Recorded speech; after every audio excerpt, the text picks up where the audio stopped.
Magandang araw, narito na mga balita mula sa UPLB. Mga magsasaka na nawagang makatanggap ng BT Talong. Pagbuo ng PCNS Ilocandia, suportado ng UPLB. Laguna Quezon Land Grant, 94 years na. Mga bagong research at student learning facility binuksan na sa UPLB. Serbisyo publiko, prioridad ng UPLB sa 2024 at 2026.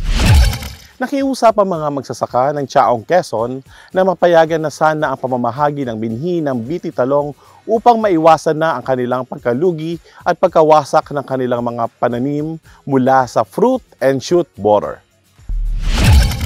Naganap ito sa kauna-unahang pagtitipon ng Advisory Council ng BT Talong Project in the Philippines sa UPLB noong February 5. Kabilang sa pagpupulong ang mga representante mula sa FEED, the Future Insect Resistant Eggplant Partnership at Department of Agriculture Biotechnology Program Office. Pinag-usapan ng grupo ang pagbuo ng communication plan at pagmamonitor sa proyekto upang maisulong ang pagtatanim ng BT eggplant sa Pilipinas.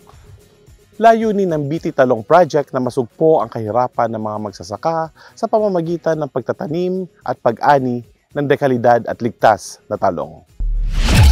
Sinuportahan ng UPLB ang pagbuo ng Philippine-Canada Network for Sustainability Ilocandia o PCNS Ilocandia noong January 24. 19 na higher education institutions o HEIs mula sa Ilocos Region ang pumirma sa Memorandum of Understanding upang buuin ang PCNS Ilocandia. Magsisilbi bilang coordinator at secretariat ng PCNS Ilocandia ang Mariano Marcos State University. Binuo ang PCNS sa pamumuno ng UPLB upang magkaroon ng ugnayan at tulungan ang mga HEI ng Pilipinas at Canada para masolusyonan ang mga suliranin sa klima, kapaligiran, at sustainability. Pinagdiwang ng Laguna Quezon Land Grant o LQLG ang 94th anniversary ng pagkakatatag nito noong February 15. Dinaluhan ang selebrasyon ni UPLB Chancellor Jose Camacho Jr. at ilang mga opisyal ng UP system kabilang sina UP Vice President for Planning and Finance Irene Balmores, Vice President for Legal Affairs Abraham Ray Acosta at Vice President for Development Ferdinand Jesus Pecson. Kasalukuyang dinedevelop ng UPLB ang LQLG upang maging premier edu-tourism destination. Matatagpuan sa LQLG ang Conservation Gardens at Binhi Arboretum kung saan makikita ang maraming Philippine endemic plant species. Ang LQLG ay matatagpuan sa bayan ng Siniloan, Laguna. Ito at ang Laguna Land Grant sa Paete, Laguna ang bumubuo sa UP Sierra Madre Land Grants na pinapangasiwaan ng UPLB. Inilunsad ng UPLB ang ilang mga bagong pasilidad sa campus nitong mga nakaraang buwan. Inilunsad noong January 23 ang bagong learning hub ng Makiling Residence Hall o Mareha. Nabuo ito sa tulong ng UP Alumni Association in New York.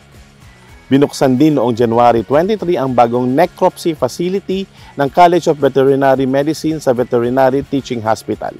Magagamit ito ng mga estudyante, faculty members at veterinary practitioners para sa animal disease diagnostics. Naitayo ito sa tulong ng Charoen Pork Fund Foods or CPF Philippines Corporation.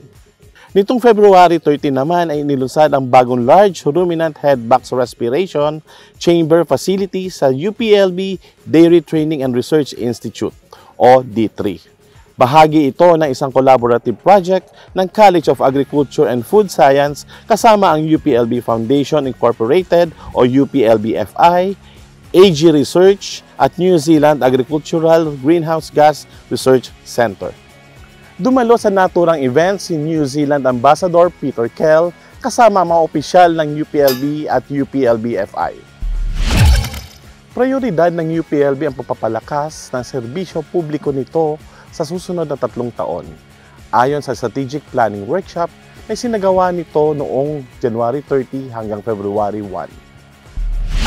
Binigyang diin ni UP President Angelo Jimenez at ni UP Assistant Vice President for Administration Tiffany Adeline Tan ang public service sa kanilang mensahe sa UPLB Faculty Conference at sa preliminary sessions ng UPLB Strategic Planning Workshop. Bartlett aimed for UP to produce graduates who had learned the sublime value of work and who knew that honor due any profession is to be judged alone by the measure of its services to the people. UP was not going to be just another ivory tower that is hardwired into our DNA.